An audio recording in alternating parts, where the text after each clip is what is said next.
Good evening. We're going to start right on time.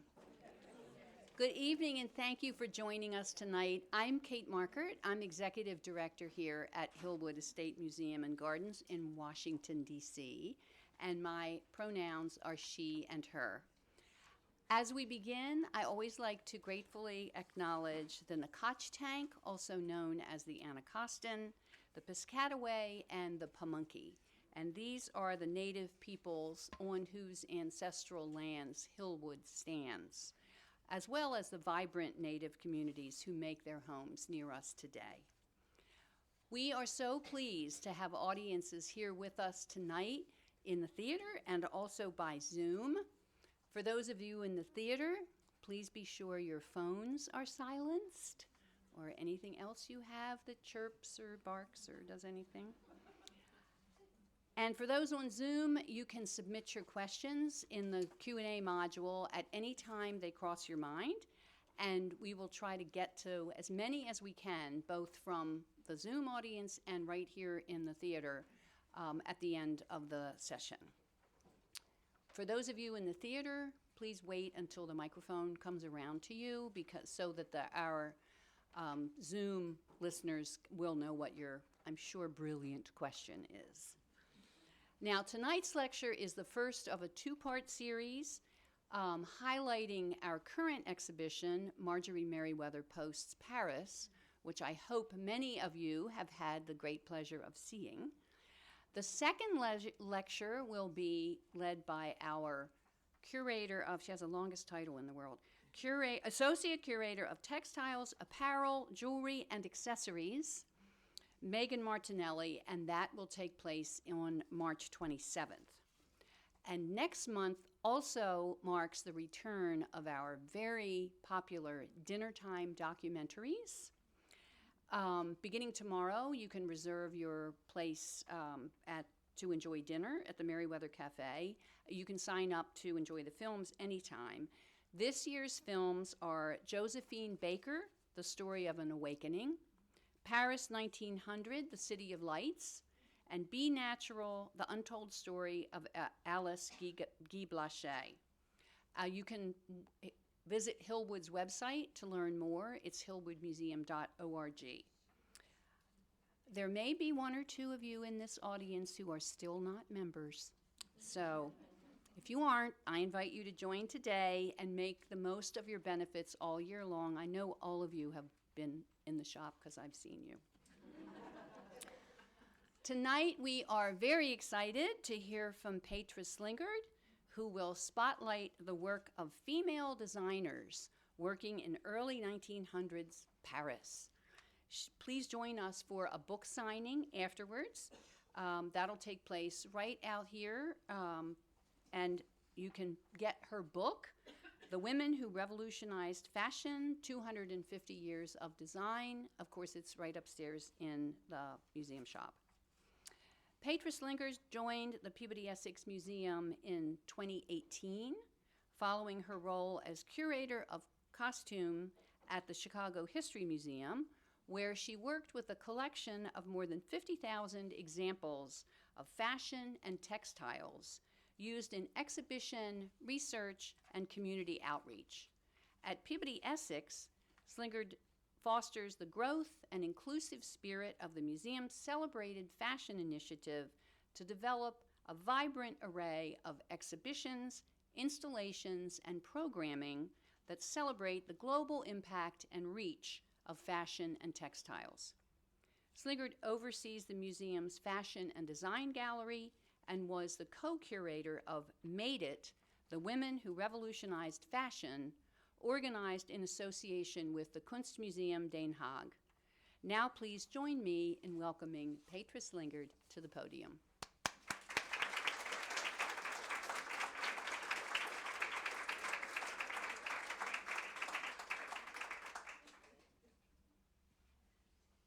Hello and good evening. It's such a pleasure to be here. I have to admit, this is my first visit to Hillwood. Shame on me, but I am ecstatic to be here with all of you. And happy Women's History Month. I asked Katie McCarthy, who I owe a debt of gratitude for inviting me here today. If this was planned, and she said it was a lucky accident that I'm coming to talk to you about women who revolutionized fashion, but I'd also like to offer my gratitude to Ed Vreeland, who helped set up this program this evening, as well as your phenomenal director, who took me on an excellent tour today. This talk is kind of a combination of a variety of things. It is a peek into an exhibition that Kate mentioned, the Women Who Revolutionized Fashion. It is a celebration of a book that I had the pleasure of working on with a number of colleagues, but primarily Madeleine Hohe, who is the curator of fashion and costume at the Kunstmuseum Den Haag, along with my colleagues Lon Morgan and Paula Richter. And then it's also a melding of designers that in part represent individuals that Marjorie Merriweather Post may have come in contact with, and those that we know whose houses she engaged with due to the exhibition.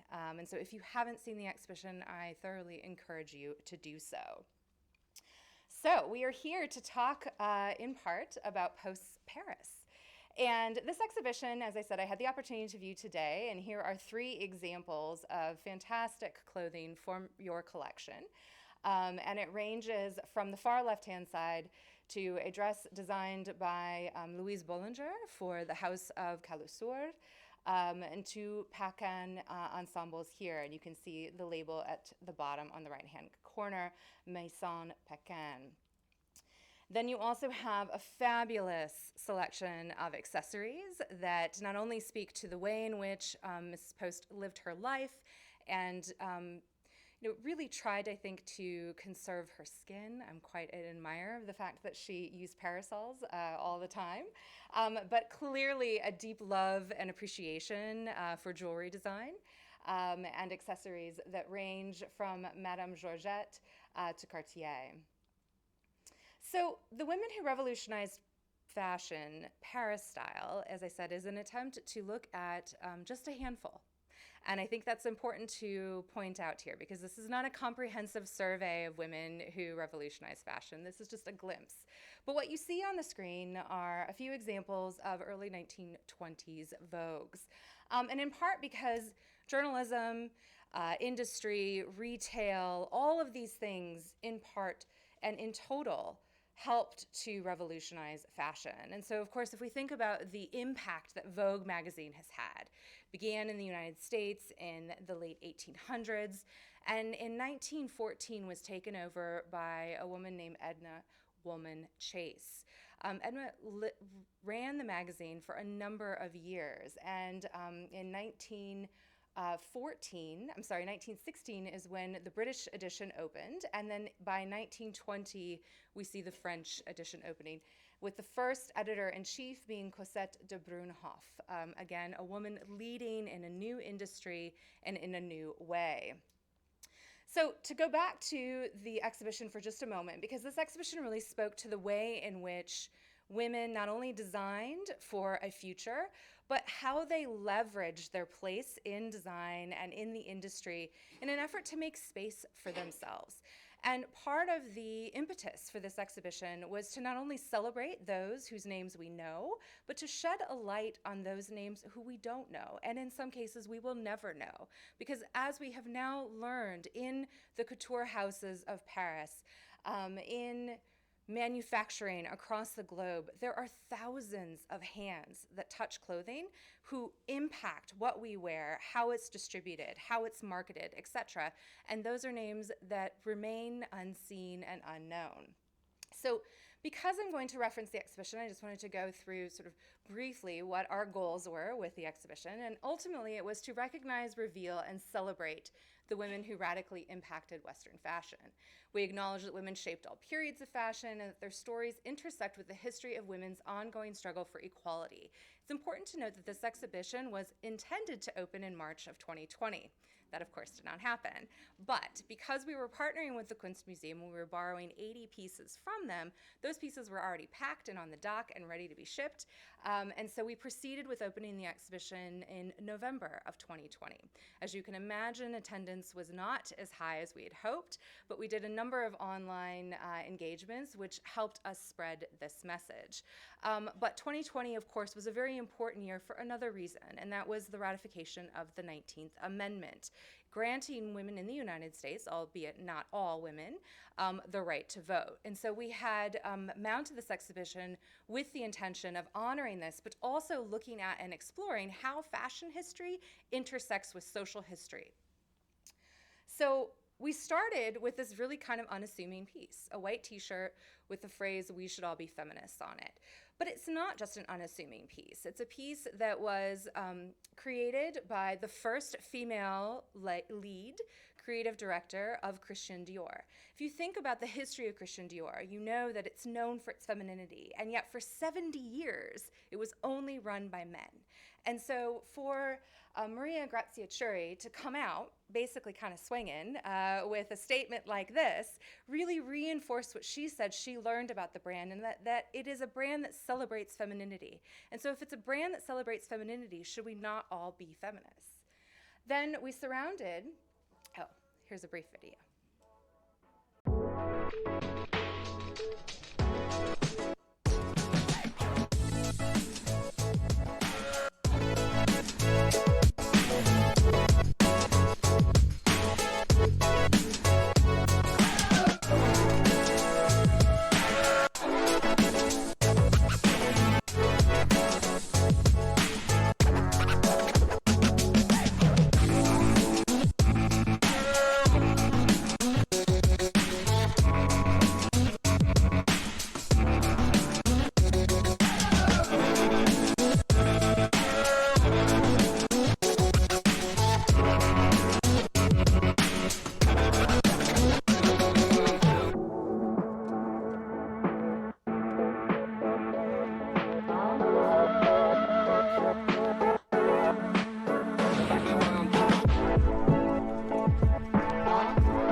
I wanted to show the video just so you had an opportunity to see where the book derived from.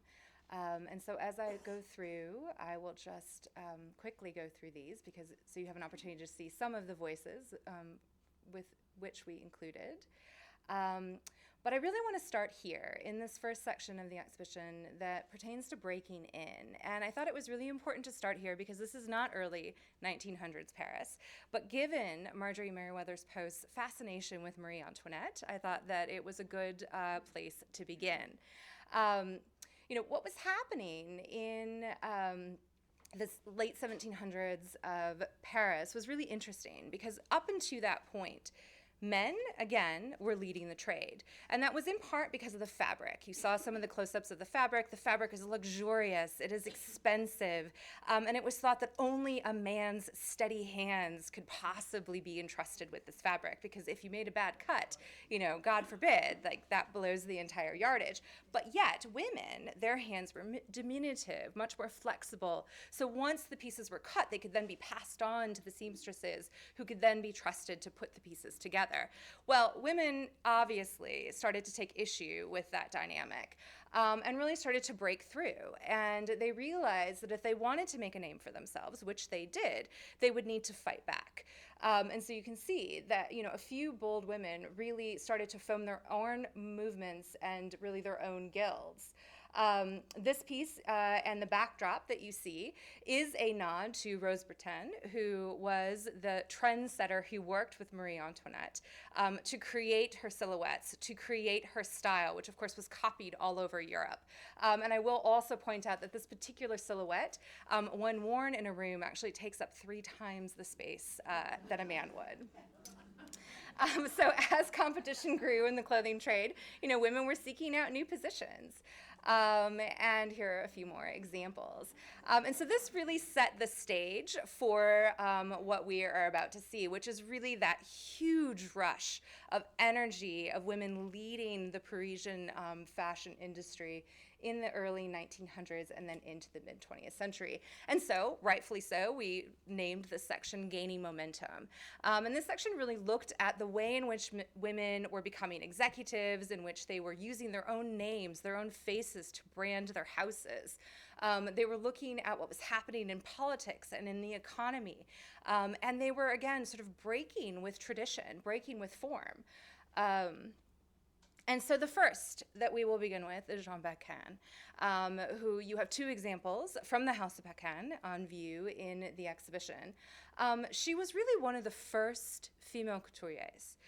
She did have a husband and they did team up, but she was really the creative force behind their maison. They opened in the late 1800s, and she really grew her house among her male competitors into one of the largest in Paris. She coupled her acute understanding of reputation and her knack of flair.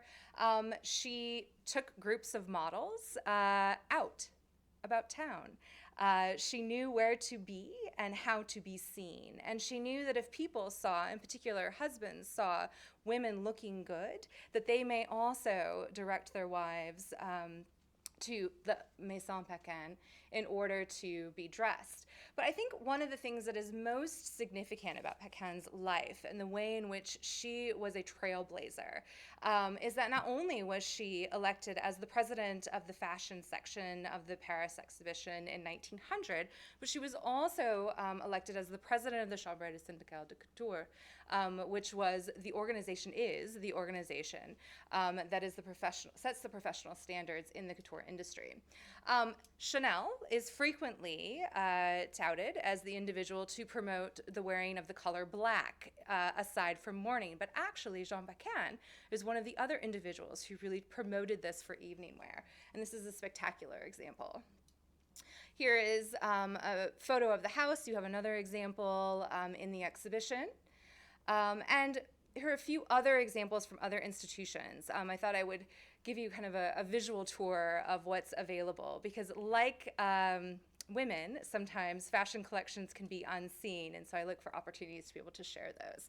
This is an early 1900s piece that nods towards the hobble skirt. And one of the things that I think is really quite interesting, because if you think about what the hobble skirt is, right, women were forced to truly hobble. Paul Poiret was a master at this, but Bacquin kept to the silhouette, and yet she included little innovative design techniques that kept the style and the silhouette, but actually enabled women to walk. And then this is your piece from the exhibition from 1947. The piece on the left-hand side is designed by Lucille, another enterprising woman. Lucille is actually a Londoner. She was born Lucy Kennedy, but she made her way into Paris, as well as New York, as well as Madrid, and other international cities. She really specialized in transatlantic business.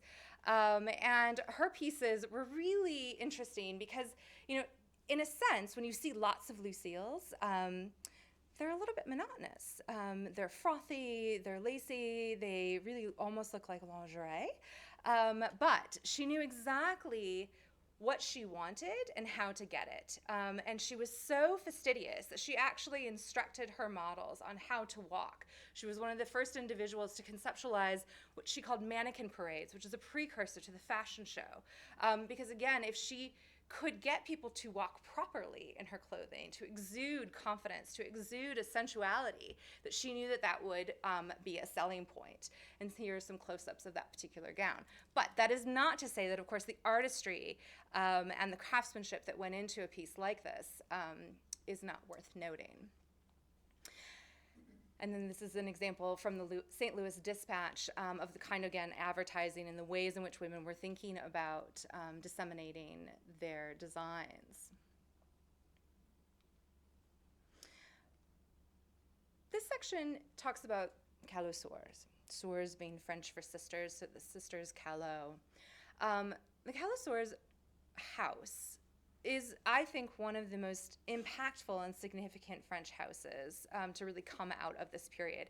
Not only did the calosaurs train a number of designers, such as Madeleine Vionnet, Louise Bollinger, but they also, were responsible for reaping millions for France.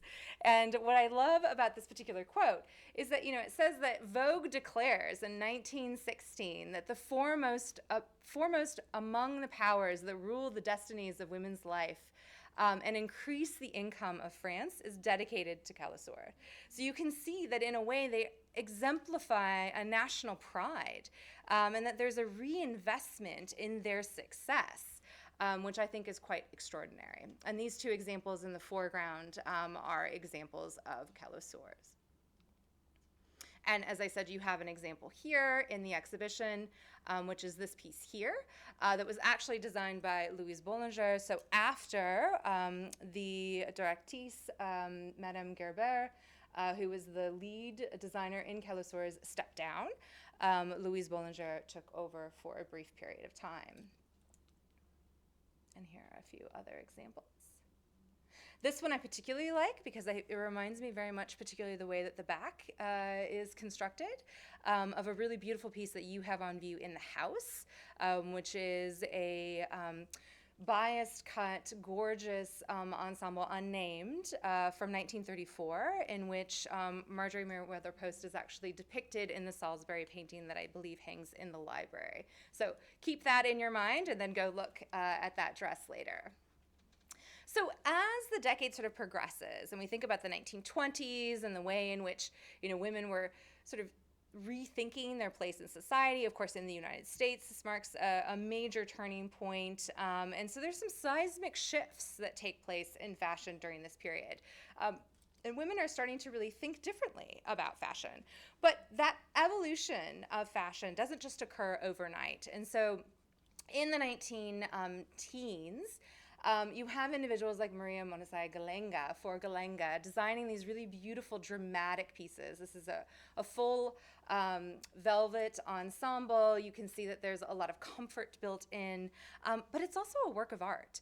Maria Galenga was a contemporary of Fortuny and Babani, but she viewed her work as art, and so she also signed her pieces, which I think is really important and interesting, particularly as we continue to think about how fashion is being presented in art museums.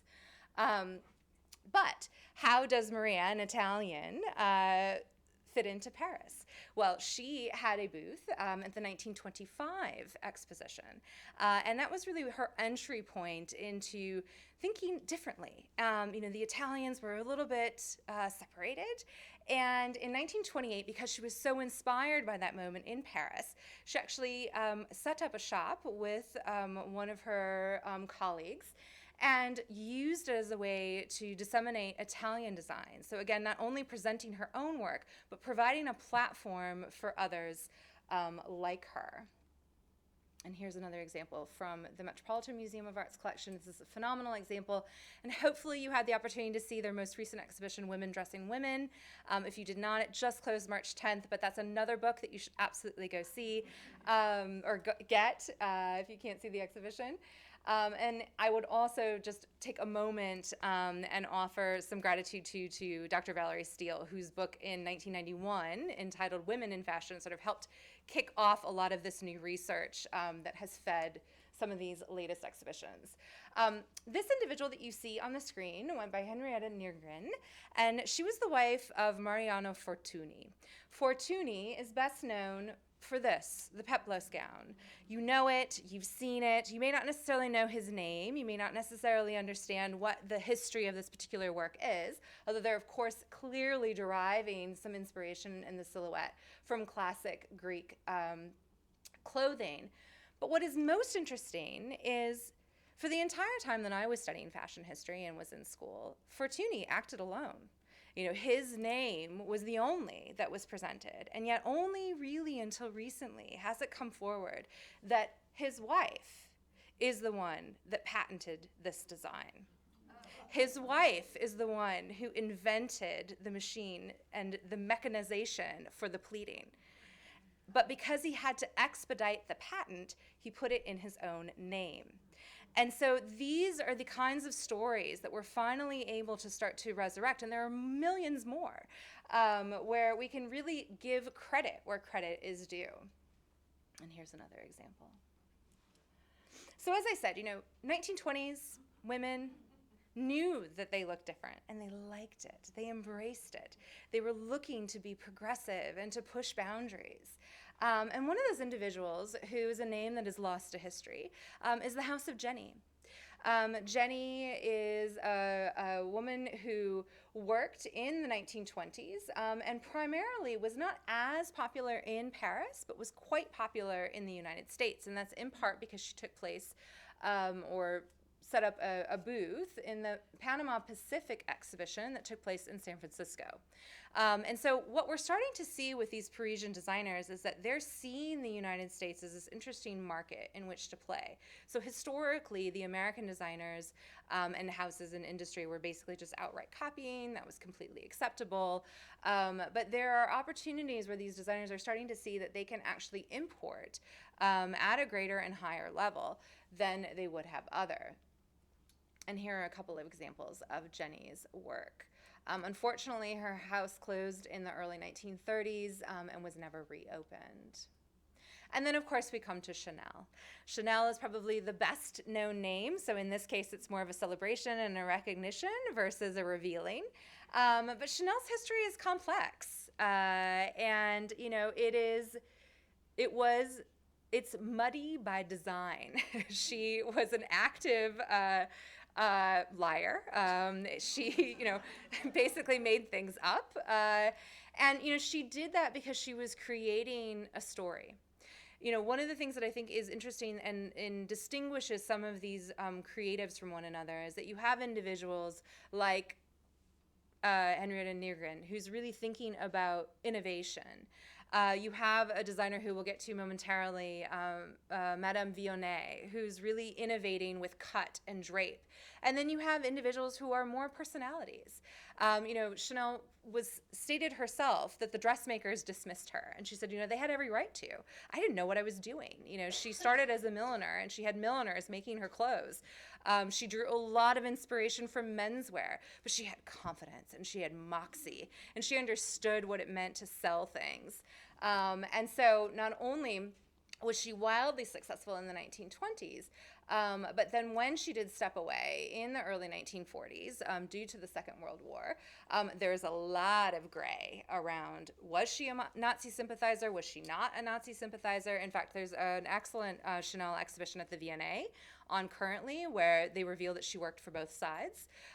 So she's nothing short of entrepreneurial and definitely opportunistic. But when she went into retirement and Christian Dior came on the scene in 1947, she was enraged. She said, we've worked so hard as designers to free women. And here are these men, Christian Dior, Cristobal Balenciaga, who are sort of, tripping women up in these, huge yards of fabric, and she wouldn't stand for it. And so she came out of retirement in 1954 at the age of 70, mind you, and said, I'm going to do things differently. And so she created the Chanel suit. And here are a couple of examples from the early part of her career. And here you can see where she's taking her cues from menswear. This is a pretty spectacular piece. I did include this because, she does soft sportswear very well. And so Chanel's piece is here on the, your left-hand side. But I included this piece by Norman Norell because you can see that even though this is fully sequined, he's taking her concept and updating it. And so that constant evolution and sort of impact of design, kind of trying and trading one another's innovations, you continue to see throughout history. Oh, and I included this slide so you could see the piece here. And just for my own personal fun, I did pair Chanel and Schiaparelli next to one another in the exhibition because they were known to be enemies and to not really like one another. But here's that suit up close. And so this suit's from 1966. You know, now we understand the impact of Chanel. Now we understand the impact of a suit like this. But when it came out, people were not excited. At least not in Paris. You had Christian Dior's new look. Why would you want to wear something like this? Yet, the American women thought it was spectacular. They did not want to step back. In fact, there was many protests across the country to Christian Dior's clothing by women. In fact, there's a great visual of women protesting down the streets of Chicago that say, you know, we abhor Dior. And they love Chanel. And so this really started, you know, and fed into that notion of American sportswear. And then I just included these because, of course, there's something so classic about the way in which Chanel approached her designs. There's more I could say, but I will keep going. And so when we get into the 1930s and we think about, you know, this more mature look, which was really pushed in a way by the industry because, of course, the wars, the first and the second, and of course with the Great Depression nestled in, were really sort of catastrophic for the fashion industry, but people were thinking differently about design. And, you know, as we've noted, you know, there is always an evolution. But one design I do want to point out is this one here, which is by Madeleine Vionnet, and then also this design here, which is hard to see because it's black on black, by Jean Lavin. So Jean Lavin is one of the stories that I appreciate the most, in part because, you know, she was a single mother, and her relationship and her adoration for her daughter is really what catapulted her to success. She created elegant clothing, mostly for her daughter at first. She was a milliner as well. And people loved it. And so they sought her out and said, you know, why are you making these for children? You should be making these for adults. And so it really helped, you know, propel her. And yet, when we talk about Chanel's personality, Lavin was not a personality. In fact, Karl Lagerfeld is known for calling her kind of a nice little old lady. And so therefore she didn't have, you know, that sort of chutzpah, that power, that moxie to really propel her. But her clothes were fabulous. And so people did seek her out. And she was an excellent boss. She and Vionnet were known for really promoting women within the workforce. You know, they let people work reasonable hours. They encouraged maternity leave. You know, there were things that weren't happening at the time that these women really felt were important to project. And the relationship with her daughter was so important that you can see it again recreated here on her label, which is a really beautiful image even to this day. And here are a few additional examples of her excellent work. This is a fabulous piece, The Cyclone. And then we get to Madeleine Vionnet. Madeleine Vionnet is known as one of the greatest proponents for the bias cut. People say she invented it. She didn't invent it. It existed, but it didn't exist in the way that she used it, in the way that she manipulated fabric. She is really more of an architect than a dressmaker, and she developed and really synthesized this technique for cutting fabric on the bias. And so when I say that fabric is cut on the bias, what I mean is that, you know, you have fabric, the warp and a weft, and if you turn it at this degree and you cut it, it folds along the body much more fluidly. There's sort of a sinuous drape that creates a very sexy and sensual look to the clothing. and yet she herself also was rather dowdy. And here's this example silhouetted. And Madeleine Vionnet was also known for draping on a half-scale dress form in an effort to really sculpt. And here are a few other examples of her work. And then we have Madame Grey. Madame Grey is a sculptress. She wanted to be a sculptor, but her parents and her family discouraged her. You know, this is something else that I think is important to note, is that women had limited opportunities in the late 19th century and in the early 20th century. You could be a nurse, you could be a teacher, you could be a housewife. There were ways, you know, to get around that. Of course, there were always exceptions to the rule, but fashion provided an opportunity for people to break through. And Madame Grey decided to sculpt with fabric, and so her garments are really extraordinary. They are truly works of art, and you can see how precise and how minuscule those pleats are. And the way in which she created these garments actually, contrary to what you might see on the screen, required very little understructure. And so there was, again, a celebration of the body and the form in its true nature. And here are a few other examples. And then I thought it was important because, you know, I talked about Marjorie and her love of fashion and her love of Paris. But I also think when we talk about enterprising women, it's important to focus on the fact that Marjorie herself was an enterprising woman. You know, she was a businesswoman. She took her inheritance and really turned it into something. She was active and out and about and well-connected. And I feel like there's a mutual adoration that's happening between Parisian designers and what's happening in the American market. And so I thought I would take a moment to just talk also briefly about how the Americans and the Parisians were interacting. And one individual is not a designer, but this is Eleanor Lambert. Eleanor Lambert was a woman who was born in Crawfordsville, Indiana. She came to New York at a young age. She was the first sort of PR director of the Whitney, working briefly in advertising, and became the publicist for American designers. But what she's probably most known for is this, the Battle of Versailles, which took place in 1973, and it was an opportunity to raise money for the Palace of Versailles. But it was also a publicity stunt. And it was an opportunity for Eleanor to organize a group of 5 American designers and sort of quote unquote pit them against 5 French designers. And the French, being quite confident, of course, as they should be because their designs are fantastic, were sure that they would win. And yet, the Americans sort of blew them out of the water. And I use this as an opportunity to sort of talk about and sort of shed light on the fact that, you know, you have these relationships that continue to evolve and this history that continues to resurface. Another individual, maybe, did I lose my clicker?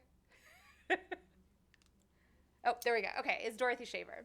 And I bring up Dorothy Shaver because she was also involved in fashion, but in a different way. She was the fashion director of Lord & Taylor. And the reason that I bring up Dorothy Shaver is because it is well known that the French are quite protective of their fashion industry. And because they were quite protective of their industry and still are today, the laws that are in place to battle copyright, to protect intellectual property, are pretty steadfast. And it's what's enabled them to create this really beautiful and robust industry. And in the United States, we built our industry on copying. So we don't have the same kinds of laws. Even to this day, that kind of sort of forward momentum is really hard fought. But Dorothy Shaver's story is interesting because she was born in Arkansas, came to New York, and was selling things on the street. She was making little dolls with her sister, and was sort of plucked out of the street and put into Lord & Taylor, and she worked her way up. But one of the things that she did that is quite interesting is that she promoted American designers through merchandising, through these store windows on New York's streets, and she did it like the French would. And so she would dedicate windows to individuals. And one of the things that I think is interesting about that is that of the American look designers that she promoted, you can see the ones in bold, almost all of them were women, with the exception of Norma Norell. And so again, there's this sort of women supporting women that is happening in the 1930s and into the 1940s that really comes from this practice that we see from France. And so there are 4 American designers that I want to talk to you briefly because they also intersect with French designers, and that being Hattie Carnegie, who came to the United States in 1892.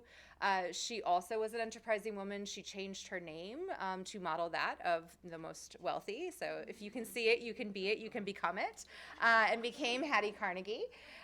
She founded a custom clothing shop, but she wasn't a designer.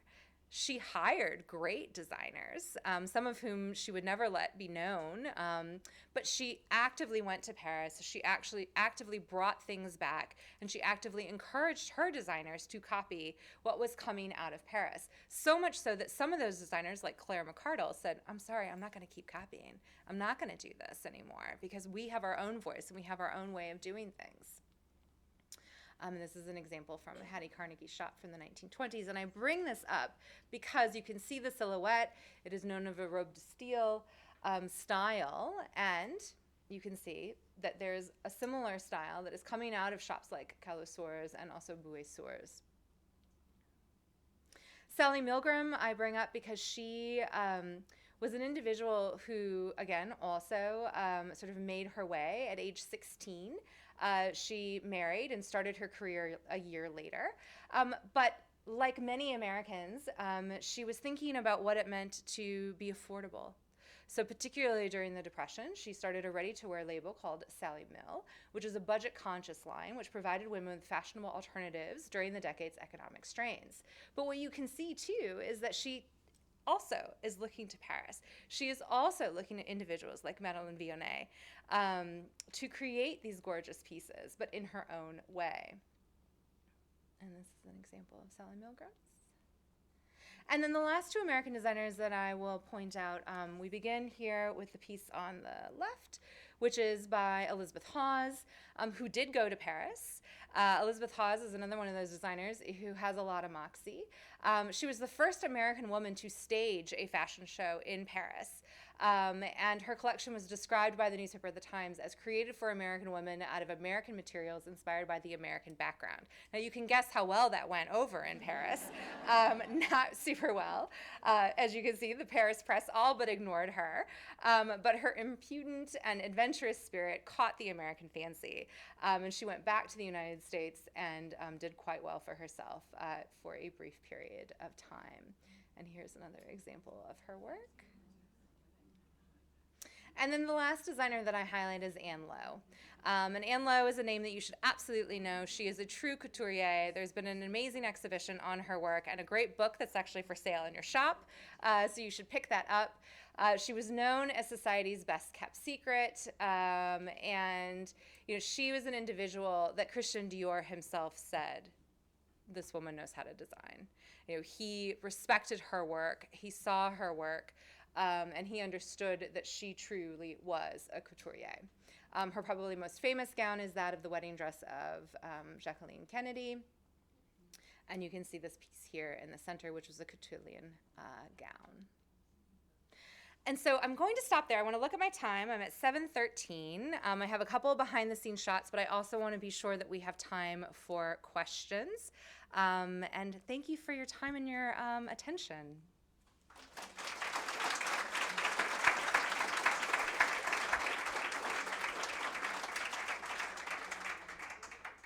That was a whirlwind tour. Are there any questions? Yes, please. I was really interested in several of the Oh, sorry, we're supposed to wait for the mic.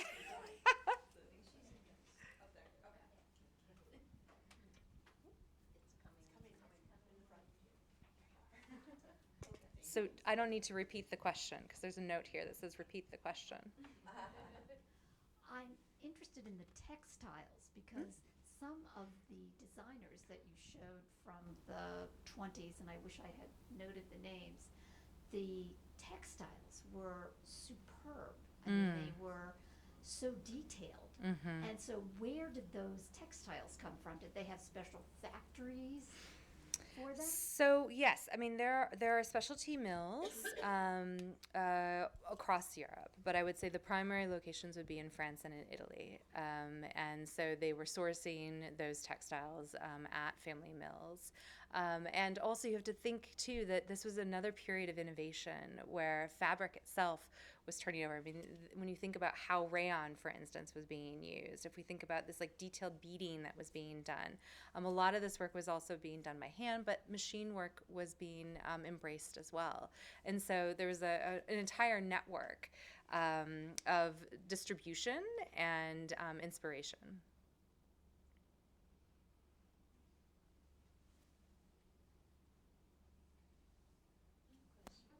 Oh, this one back there. But yes. Hi. Hi. I'm all the way in the back here. You spoke about how a lot of these designers, specifically Madame Gris, were influenced by Greco-Roman pieces such as the peplos, probably most formidably. And I wondered if you could like speak to like the attention to. It's almost like a celebration of the body, I think is how you said it. Like if you could speak to that a little bit. Sure. Have you worn a corset? Oh, okay. So the question was about speaking to how there was sort of a liberation of form, of the female form. And the question jokingly asked was, "Have you worn a corset?" Which some people love, but I think if you had to, and we think about the ways in which we've confined our bodies in an effort to define our figures. I mean, we still do it today. It's just a different materiality. But I think that what has happened in design is that women were looking for opportunities to be more mobile. And in part, some of this has to do, again, with social history and the way in which women's roles have changed. I mean, if we think about how during the war effort, for instance, women began to wear pants with more regularity because they were doing jobs that were dangerous, that required concentration. And yet then post-war, a lot of women, particularly in the United States, were being encouraged strongly, some might say, to return home and to continue to have children and continue to make homes.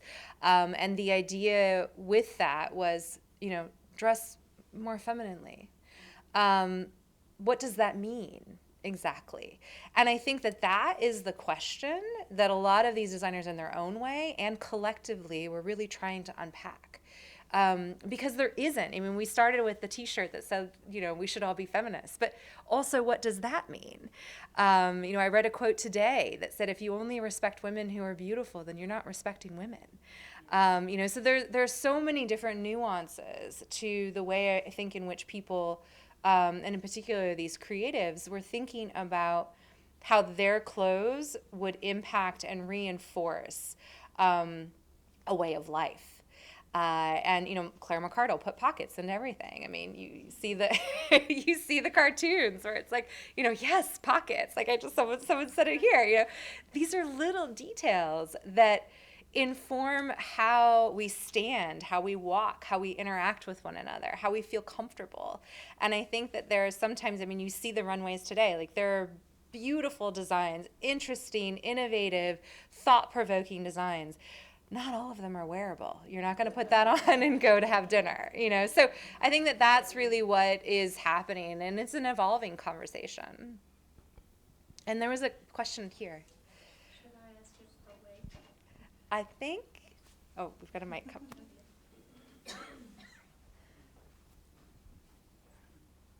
Were the clothing pieces that we saw in these slides bespoke? Were they made for specific women? Ooh, some of them were. Yes, not all, but some were. Did you have one in mind? No, I'm just wondering when women started to be able to buy fine clothing. So department stores started in the late 19th century. I don't know what kind of clothing they sold, but when did, ordinary women get to buy special clothing? Well, some of these clothes would have been purchased and distributed through department stores.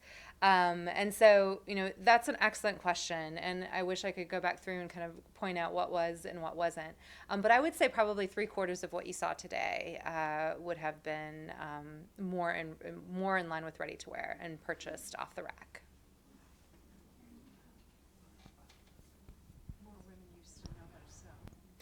Correct. So the comment in the front was more women used to know how to sew. And in fact, that's another person that's highlighted in the book is Madame de Marseille, who is actually from Massachusetts originally, and she created or sort of specialized distributing patterns because she knew women knew how to sew, but not everybody always knows how to design. And so there, again, that's just another layer. I mean, when you start to really think about this as an industry and the way in which it has evolved, and you start to unpack it, it's really sort of infinite in certain areas. I'm sorry, there was a question back there. Yes. Oh, hi. I wanted, I'd be really curious for you to compare the early 1900s that you were talking about with today on two subjects. One is the competition between U.S. designers and French designers today, and also the role of women in design today compared to then. Thank you for that question. So this is my opinion. This is not fact. But I would say there's not as much active competition. I mean, I think, it's definitely a subset of our economy. So I think because of that, there will always be competition. But so many of the design houses have been taken on by major conglomerates that they're just a fraction of, a bigger pie. And so it's really about name recognition. And one of the things that you start to really see in fashion in the 20th century, particularly the late 20th century, is that a lot less of it has to do with the clothing and more of it has to do with the licensing and the manufacturing. And so, you can go and get sheets, cologne, sunglasses, handbags, shoes. Those are the things that tend to drive the market more than actual clothing. And so I don't see, in my opinion, as much competition maybe as there once was because, the French really had a hold on things. As long as people continued to pay them for copies, they were fine with people copying them. But the minute that the Americans started to have their own point of view is when it got kind of muddy because it's like, oh, well, wait a minute, you're supposed to be dependent on us. And as far as your second question, which is, you said I'm sorry. Oh, I'm sorry. Yes. How are they doing? Quite well. In my opinion, I do think that a lot of the major houses are being run now by women. Some by their own name, and some who've taken on major houses. But there's a lot of movement right now in the fashion industry. Not a lot of people are staying for long periods of time, and that's in part due to your first question, which is that competition. So less about competition around sort of national identity, but more competition around dollars and cents. Yes. Hi, just a question. At the beginning of your presentation, you said that the Italians were sort of separate. I wonder what you meant by that, and also why didn't you include more Italian women or designers? Oh, good question. Well, mostly I was focusing on France, but no. It's a good question because I did include an Italian. And by separate, I should have been more articulate. You're right. I meant more so that Italy, as a country, as a nation, wasn't as integrated in Europe, but particularly the designers tended to be a little separate. I don't know how else to describe it. They weren't, actively being promoted in fashion magazines.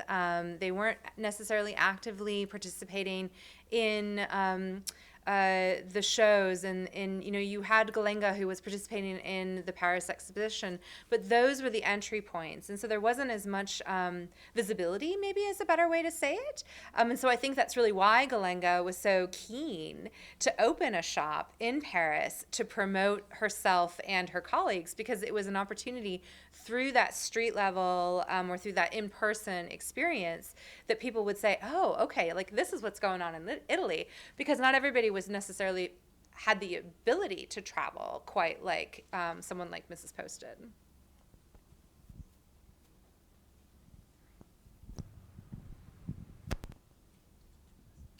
All right, so this is kind of odd, but if you watched the Academy Awards the other night, were there any dresses that stood out to you or caught your eye or you thought were particularly interesting, and why? Okay, to be fair, I very much enjoyed the two, the Schiaparellis. I think that Schiaparelli is doing some really interesting work at the moment. And so who was wearing that? That was Emily Blunt, thank you. And who was the other person? Florence Pugh, thank you. I'm not that great with celebrity. I used to be much better with celebrities. But I thought those two gowns were pretty extraordinary. Mostly from, again, my opinion. I like subtle boldness, if that makes sense. I appreciate when there's more than meets the eye, that you really have to look a little deeper, a little harder. It takes a few seconds longer to understand what's going on. To me, that's good design. And yet the woman still looks good. You know, she doesn't look like a joke. She doesn't look like, well, yeah, I mean, that there's something still celebratory, about wearing a dress, even if it might be just a tiny little bit off kilter. I'm going to jump in with a question from the AV booth. I may have heard that you have some behind-the-scenes photos of this exhibition, and I'm wondering. Sure, I can go through them very quickly. So this is my army of mannequins, and they're all shrouded because most of them were dressed and they were ready to be placed. This is our dynamic team of conservators, of course, wearing masks. Again, this was November of 2020.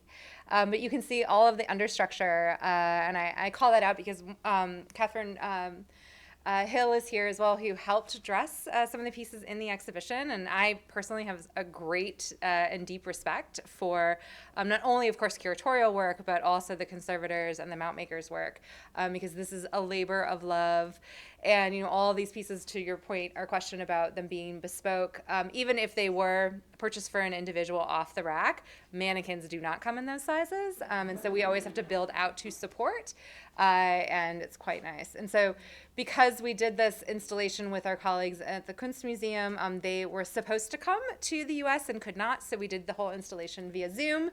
And we made our hours what they were, but this individual on the screen you can see here is Cesar Rodriguez, who is the conservator at the Kunstmuseum Den Haag. Amazing, would just sit in his studio and do work while we had the camera on. And if the conservators on our end had questions, they would ask him, but mostly it was almost like a virtual study hall, if you will. And so it worked out quite well. And then these were time-lapse videos that I don't think will actually play, but you can sort of see some of the dressing of those historic gowns. And this is a great studio called Windsor Studio, Windsor Conservation in Massachusetts. And then if you are interested in actually viewing the exhibition, we have a Matterport tour. So if you're familiar with how you can go through a house with real estate, we do the same thing with exhibitions. And so that lives on our website, and you have an opportunity to tour through that. And then we also did some merchandising around it. But one thing I did want to call out, because I did mention that the backdrop here was actually taken from Versailles, and you can see that here. The graphic designer on the show is a woman named Jackie Traynor. She did an amazing job. And she, looked to Versailles, pulled this wallpaper, created all of this by hand. But one of the things that we spent a lot of time talking about, and in fact, she wrote a blog post on it, was that she wanted to use a font designed by a woman, and she could not believe how hard it was to find one. And so that's what this is here. And then this was just a nod to this is our entire museum, not just the full exhibition team, but to acknowledge that, like at Hillwood and elsewhere, it always takes a full team of people to get these things off the ground. So, well, thank you. I appreciate it.